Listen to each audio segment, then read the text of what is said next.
Hello, welcome to an episode of Text 10 Light, the more personal, informal version of Text 10.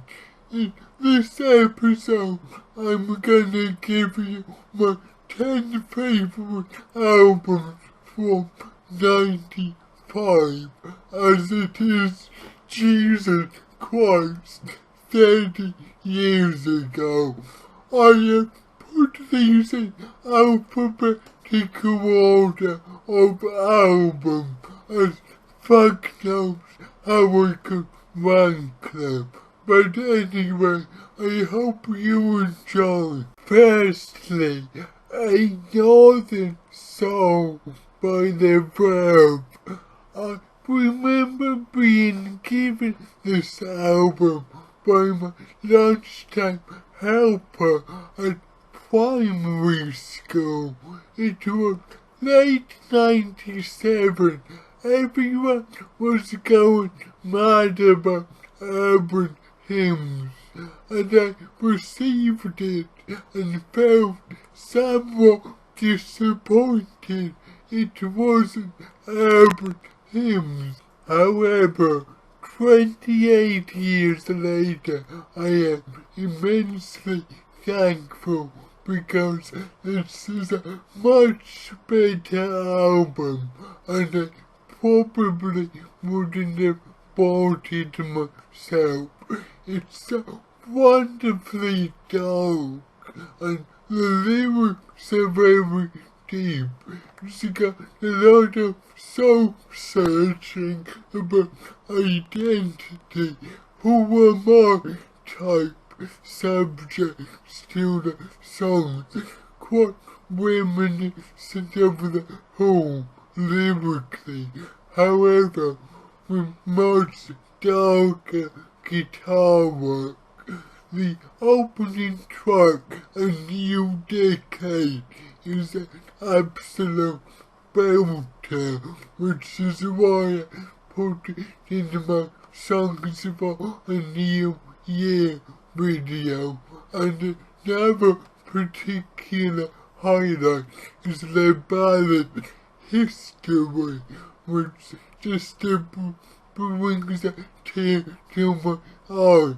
It's beautiful, great album. Second, All Chains by Cast. I remember I must have been 8, seeing Cast perform Sandstorm on Top of the Pops and telling my uncle I loved it, and the next day he popped the cassette through my letterbox. This was a wonderful album, kind of combining the jangly poppiness of the Lars with the more heavier guitar. Sandstorm was brilliant, so was the other single, Alright, which has such a wonderful melody. This is power guitar pop at its best. The Bends by Radiohead. What can I say about this album that hasn't been said? An absolutely brilliant album, combining the heaviness of Pablo Honey with deeper, more intelligent songs that they explore more extensively on the next album, OK Computer. The perfect album to come between the two. So many great tracks I can't mention. I love High and Dry, even though I know some people think it's a sour fake plastic trees has to be one of my favourite songs. It's so beautiful. The Benz is a fantastic walker, as is Bones. They're the street spirit song. Every track on this album is faultless. What a brilliant album. 4th, Dead Man soundtrack by Neil Young.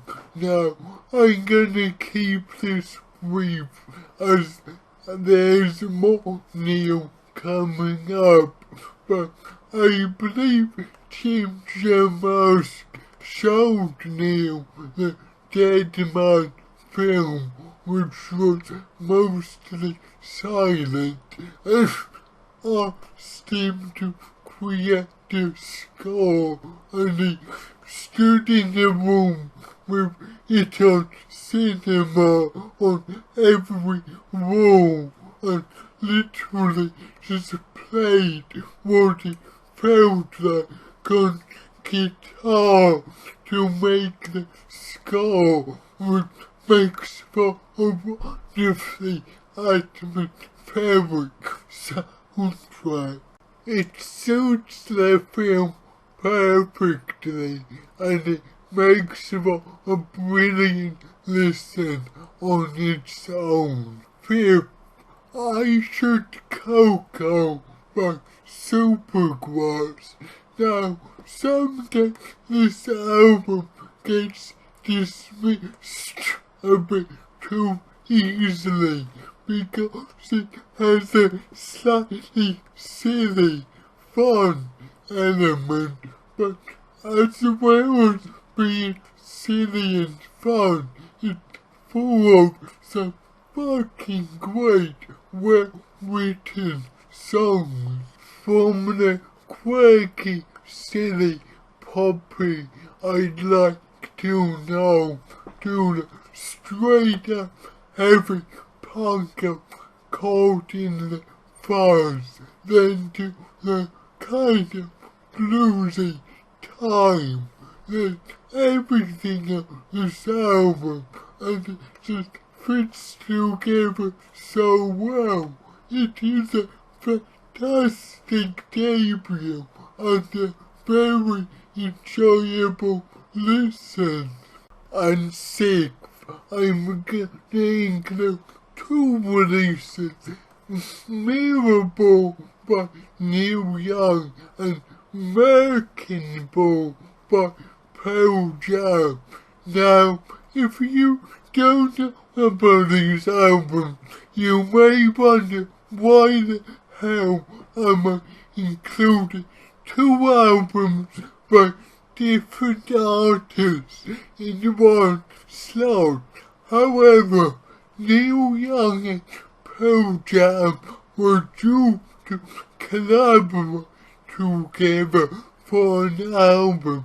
However, for some reason I cannot quite understand, the record companies didn't allow it, so instead you have Mirrorball, a Neil Young album backed by musicians that happen to resemble Pearl Jam, but you can't call Pearl Jam, and Wrecking Ball, a 2-track EP by Pearl Jam, guessing his newness. Now, Mirrorball has some great tracks. Song X, I'm the Ocean, Peace and Love, Throw Your Hatred Down, but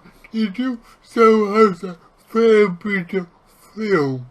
I expect Neil had to write extra songs when he found out that he couldn't include Pearl Jam songs on the album, because the 2 tracks Pearl Jam Road Wrecking Ball are absolutely fantastic. I got it or ID with a superb solo by Neil and the gorgeous Long Road. What a great single album this could have been. Just a shame Andy Dapper's one patchy full album and one perfect 2-track EP. And 7, Stanley Road by Paul Weller. I think this is definitely his best solo album. I mean, it's just back to back full of classics. It opens with the overall brilliant The Changing Man, and then the porcelain gods, a wonderful kind of self-reflective song about the fragility of fame with some thrashing guitar work, and throughout the album there's too many other classics to mention, but to bring up the story of the beautiful soul ballad Broken Stones and the amazing All-Out Walker Whirlpool's End. What a brilliant album by the Modfather. And 8th, Train A Coming by Steve Earle. Now, in the early 90s, Steve got into a bit of problem and spent time in jail for heroin and firearms charges, and his 96 album is largely considered as a big in-your-face comeback album, but for a pre-comeback album, this modest acoustic country blues record is just perfect. It's Steve playing songs he had written throughout his career up till then and not put in albums. You've got Townsend's Prayer, which apparently he wrote at 15 or something, which is a superbly witty ballad about the bank robber. I love it. You've got Goodbye, one of the most beautiful sad ballads. You've got an ingenious cover, I'm Looking Through You, by the Beatles, and I believe it then went on to become a bluegrass staple after Steve Earle did it, and the song Ben McCulloch, which is a wonderful tale about the Civil War through the eyes of a Confederate soldier. If this isn't his comeback album, it's a fantastic pre-comeback album. And 9th, What's the Story? Morning Glory by Oasis.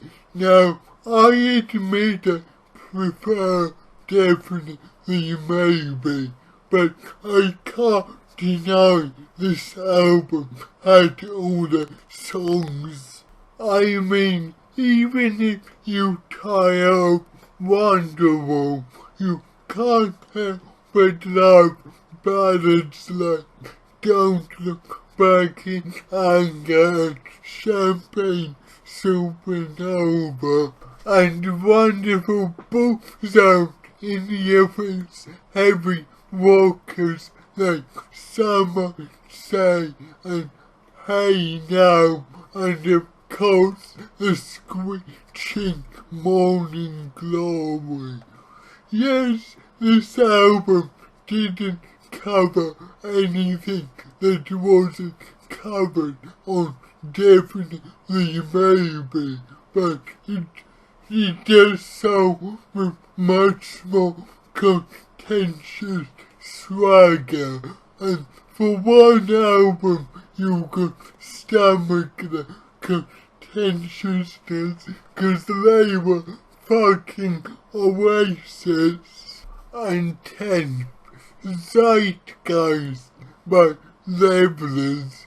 Now, this is the album that really put them into the mainstream with its heavier, more hard-hitting production.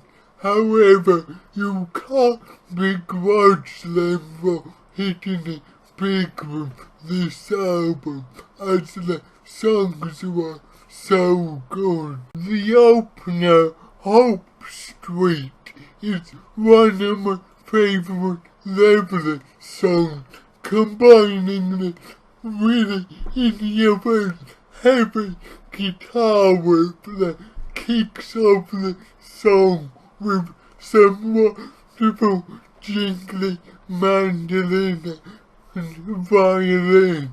A wonderful example of the Leveler sound. This is a true classic and the closer to this album. Men and Tone has still been my favourite Leveler song, and I just love this song, the way the song manages to stay quiet and acoustic throughout half of it, that finally really slaps into that wonderful heavy Leveler sound. It's songs like this that remind you the Levelers really could play and cared about folk and its traditions, as well as rocking out. This album is full of energetic, hard-rocking, political songs that really pack a punch. And then, in the middle of that, you've got Maid of the River, a wonderful ballad which doesn't get heavy at all and just brings tears to my eyes. It's so beautiful. A truly great album. Okay, those are my 10 favourite albums from 1995. What do you think? If you like it, tell me below or hit that like button. Thank you. And I'll see you in the next video.